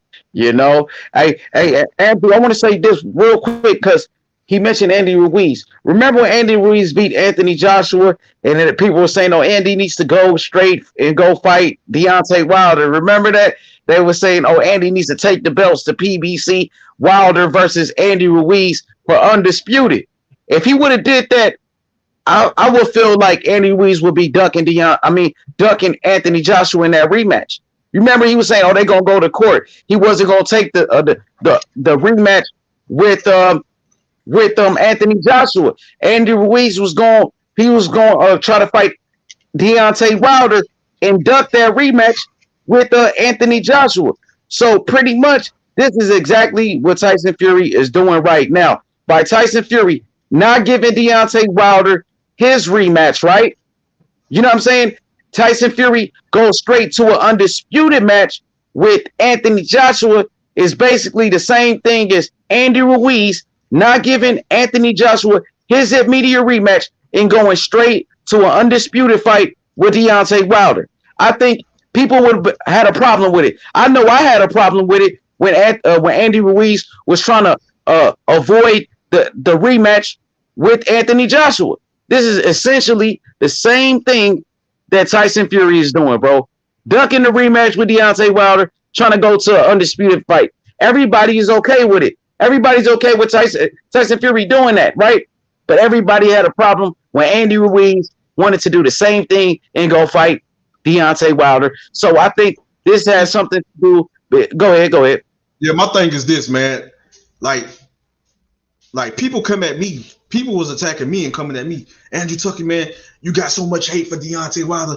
You did, you know what I'm saying? You how you going? You calling me all kind of coon and calling me all kind of house NIGGA. You know what I'm saying? So like coming at me just because I'm pointing certain things out. You know what I'm saying? Or I'm holding him accountable. Yeah, it was times a long time ago in the past. I was holding Anthony Joshua accountable. You know what I'm saying? I was holding other certain fighters accountable. You know what I'm saying? When it came to certain situations, when it comes to boxing. You know what I'm saying? And yes, I wanted the trilogy. I understood the situation that was taking place on one end and the other end, but I wanted the trilogy. Why? Because I wanted them to put an end to this war that's going on. Put an end. On one end, they feel they was cheated. They feel that their fighter was cheated. They feel like their fighter was done wrong. They feel like this man didn't beat this man fair and square. They feel that this fighter didn't beat this man fair and square, that he cheated, right? So, and then on the other end, a lot of people felt that Tyson Fury beat this man fair and square, outboxed him, walked him down, beat him up, came with a different style, with that crunk style, gave him problems, gave him a hard time, and got him out of there. You know what I'm saying? So we got a war going on right now. So yes, I wanted to see the trilogy to put an end to the war. And Jalik the Leader, I know you can agree with me. It was an even bigger war going on when it comes to racism. Yeah, it's always some type of war going on. You know what I'm saying? And it's like real tribal. It's almost like gang culture, and it's only about other boxers that most of us don't even really know them. It's, I like talking about boxing, but it's not that deep where I'm a be beefing like that. You know what I mean? But I'm a respectful dude, but I don't let people just disrespect me like that. But it's crazy. Like, we literally don't know these boxers like that. And that's true. It goes too far. Like, I love debates and I be talking big trash, but at the same time, I know how to separate, because I don't know them. I don't know none of them. Like, I'm not part of their camps or nothing. I interviewed a couple, like trainers, but I don't personally know these people. And like I said, when I look at a fight, even if we all got our favorites, it's like that in every sport. You might got your favorite actor or whatever, but when I break down fights, I take favoritism out. Like, I ain't going to real talk. Guy to win just because I like him, like he's more my favorite than other person. That's dumb. And if you bet like that in Vegas, you're gonna lose a lot of money.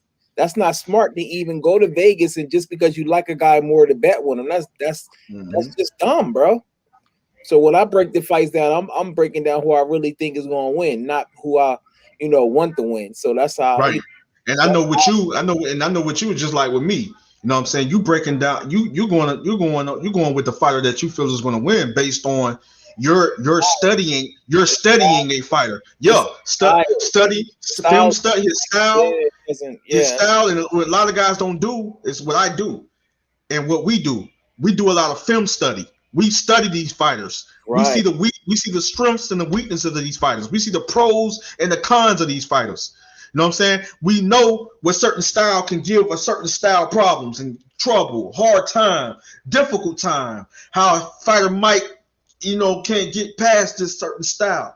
So we look at the styles, but we also look at, when we doing film study, when we studying these fighters, when we see what these fighters do very well, and we see what these fighters in areas these fighters may lack in. You know what I'm saying? So at the end of the day, we're not just saying, just because it's my favorite fighter and I'm a big fan of that fighter, he's gonna dominate this fighter and dominate that fighter.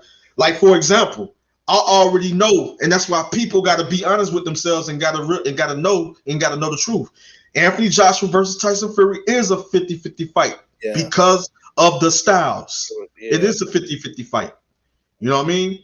And it's one of those fights that I believe is going to be a great fight. And I feel in the first couple of rounds, it's going to be somewhat of a chess match. Yeah. You know what I mean? It's going to be a lot of feinting and a lot of posturing to get their position. It's going to be a lot of that right there. And then somebody land a big shot. I think the curious thing to me, I wonder what Tyson Fury is going to do to get Anthony Joshua's respect, because the mind games, he'll probably realize, okay, he's not going for the mind games, and then he say, okay, he's not going for the feints. Let me sit down on my punches. But then, if he does sit down on his punches, being though the Anthony Joshua counter punch game is nice, it's going to be a different ball game. Now, let me ask you this, AT: who has the better? Who would you give the advantage to as far as the corner? Because those 60 seconds in between rounds is very, very important. Who would you get advantage to, Robert McCracken or Sugar Hill? I feel like they both are great trainers. You know what I mean? I feel like they both are great trainers, honestly, by observing, by watching, looking how these guys train and work with the fighters. Mm-hmm. I feel like they both are great trainers, bro, honestly. I think that, Anthony Joshua's trainer has really worked with him when it comes to certain techniques to help him grow as a fighter. And I don't know if people know that, but he's always helping Anthony Joshua work on, and I believe Anthony Joshua also gets help from other trainers. I believe also. Right? I think I believe so. Yeah, Yeah. So he's always adding. He's adding to his game. You know what I mean? And it's going to allow him to get better. And then we saw some things he worked on. When it came to the rematch with Andy Ruiz Jr. and his recent fight with Pulev, we seen some things he worked on. mm-hmm. We see some things he got better at doing. You know what I mean? So I feel like his trainer, and we know that coming out of that Crunk gym, bro, you're gonna leave out of that Crunk gym a monster and a beast. And those guys working with you is I'm telling you, going working in training in that Crunk gym is gonna prepare you to become a whole nother problem, a whole nother beast. So I gotta be honest with you. That was a smart move by Tyson Fury going to work with Sugar Hill. You know, and I believe he if I'm not mistaken, he's been working with him. I think now he's his trainer, but he's been working with I think he's been working with Sugar Hill, right? Yeah. Now he You knew know, him. Yeah, so he never worked with him before. Like yeah, like they kind of worked together, like when they had Mike Lee. I forget his cousin name, Mike Lee. Yeah, so they kind of have a relationship before. I guess they just extended it. But one thing I want to say too is, I word on the streets. I believe somebody can correct me. I think Robert McCracken used to train Tyson Fury, so it doesn't take long for you to pick up okay, tendencies. Every sport, the little small intangibles make a difference. So if you pick up certain personality traits, because boxing is a mental game.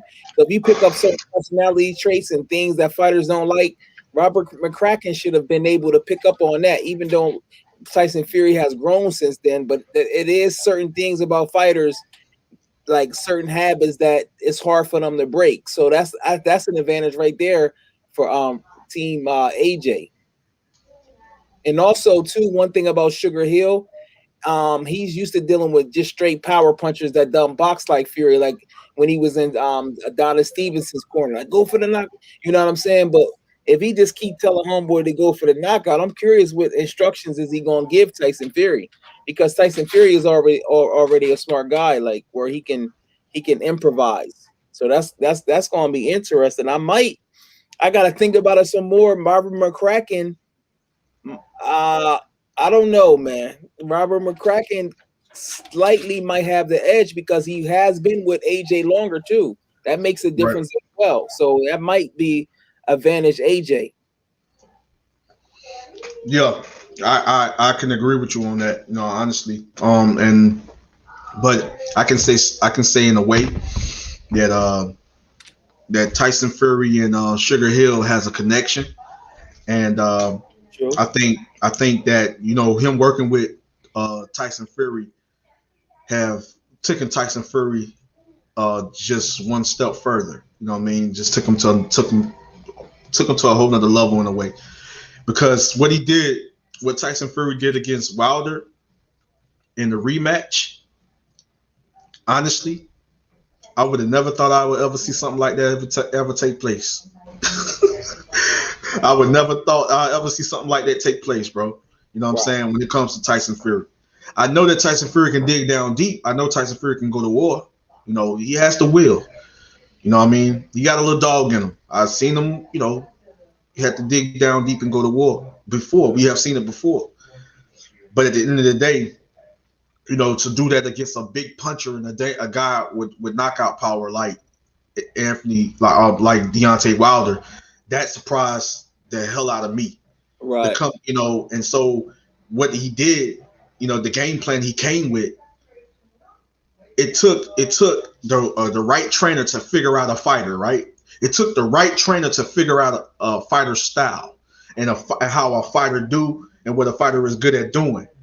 And so Tyson Fury already knew what he was looking at when he fought Wilder the first time. But it also took a specialist like Sugar Hill to actually allow Tyson Fury to see, but allow him to see it and take advantage of it. And give him Get what I'm saying? the confidence that he can implement it.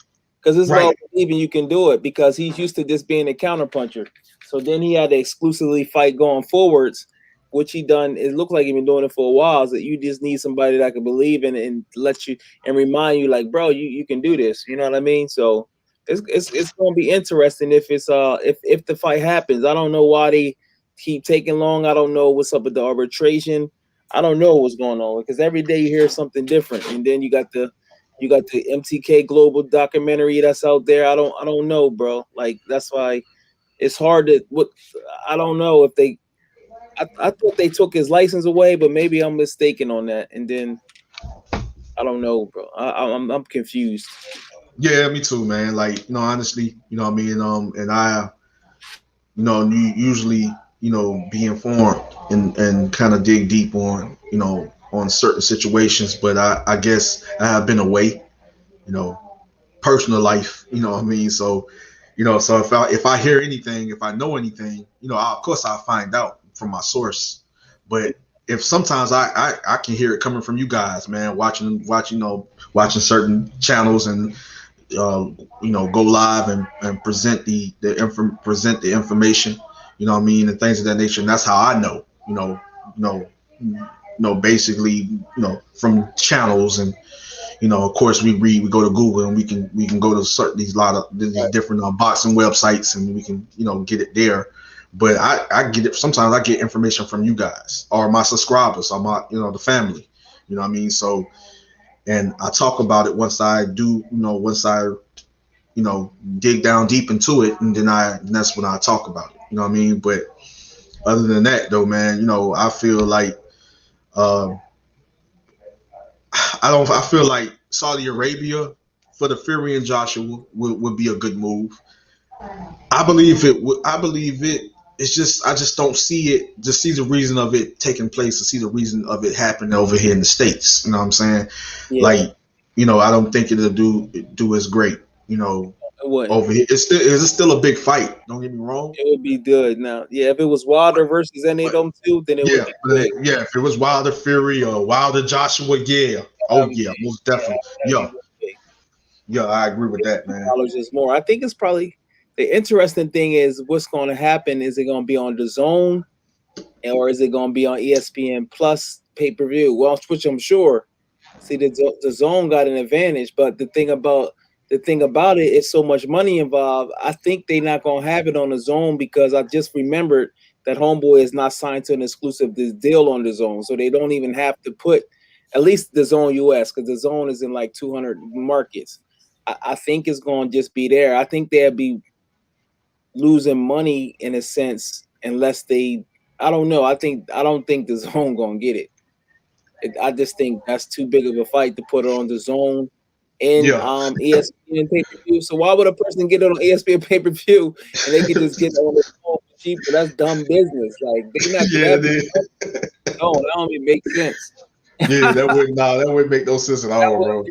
At all, bro. It did from a business standpoint, everybody got to make money, so it's like yeah, bro, like everybody's gonna have to make money, bro. Like Bob Bob allow that.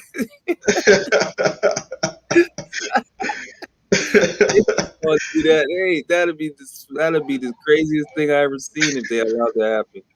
Yeah, man, that'd be crazy, man, for real. But man, I gotta go handle some business, man. My daughter, you know what I'm saying, gotta go get her situated, man. But I appreciate you, man, coming to the live, man, and cooking with me, man. I appreciate you, man, and everybody else that came on, man, today. You know what I mean? I appreciate you, man. Anytime I go live, you're always welcome, man. For sure. You're always welcome to hop on, man. And shout out to everybody in the panel that came on the panel, and shout out to everybody in the chat, man. Real Boxing 2021. Yes, sir. All everybody in the chat, man. Much love and respect to every single one of y'all. Appreciate y'all, joining us. You know what I'm saying, and I appreciate every single one of y'all, man. I know it's been a minute, when I went live, but I appreciate every single one of y'all, man. Much love. Y'all make sure y'all go subscribe to the Leaders channel. But I appreciate every single one of you guys, what I'm saying, coming through and showing me love, man. And I appreciate the support, you know what I mean? It means a lot, you know what I mean? So, like Adrian, much love and respect, man. Appreciate you, man. I like AJ too, man. Zik, my brother Zik, you know what I'm saying? Much love and respect, man. Wilder versus Fury 3 would be much more exciting than Fury AJ. I feel you, bro. Well, that's your opinion, man. I feel like, nothing is bigger than Joshua and Fury at this point. You know what I mean? So, but much respect to you coming through, Stallion XSX. But I can respect that. I can respect your opinion, man. You feel like that fight is, is more exciting. Well, I think Joshua and Fury is an exciting fight, an entertaining fight, and would be one of the best heavyweight showdowns in boxing history. That's just my opinion. But I don't mind seeing Fury and Wilder, the trilogy, but it's nothing bigger than Joshua and Fury. Nothing bigger than the fight for undisputed between two of the best fighters in the heavyweight division. So nothing bigger than that. You know what I mean? But I appreciate every single one of y'all. Let me make sure I give everybody a shout out that's still here. My brother Jack Dragonlad, much love and respect. Appreciate you coming through. Jalit the leader, man, that's a great guy right there. Much love and respect to my brother, man. Much love and respect to Stuart Francis, Linda S. You know what I'm saying, the Queen. Marvin. Fish, my brother Fish. Much love and respect. Dallin Pulley, much love and respect. SCSL South Court, much love and respect. Art, my brother Art Samson, much love and respect. You know what I'm saying? DJ DQ, much love and respect, man. I appreciate all y'all coming through. G5 Jeff TV, much love and respect, my brother. Appreciate you coming through, man. Much love and respect to every single one of y'all, man. I'm finna go ahead and end this. It was a great live, and I got another live coming. But I'm gonna say this before I go, man. Listen, we can't keep making these excuses, man. We can't keep making these excuses. You know what I'm saying? It's all about the best fighting the best. We can't make no excuses. You know what I'm saying? I honestly felt that Tyson Fury beat Wilder fair and square. I felt he beat him fair and square, and he destroyed Wilder. Wilder can bounce back. Wilder can redeem himself. He can bounce back. I don't think he's done, but he can bounce back. But I just think that Tyson Fury has the kryptonite. You know what I mean? He's the one that I don't see Deontay Wilder beating. He has a puncher's chance.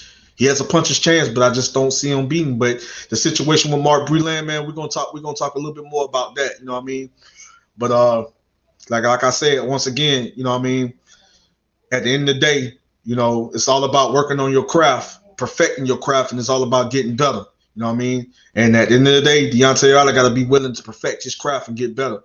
He came up short against Tyson Fury because he didn't want to work on perfecting his craft and becoming more fundamentally sound, which should make him far more dangerous and more of a great fighter.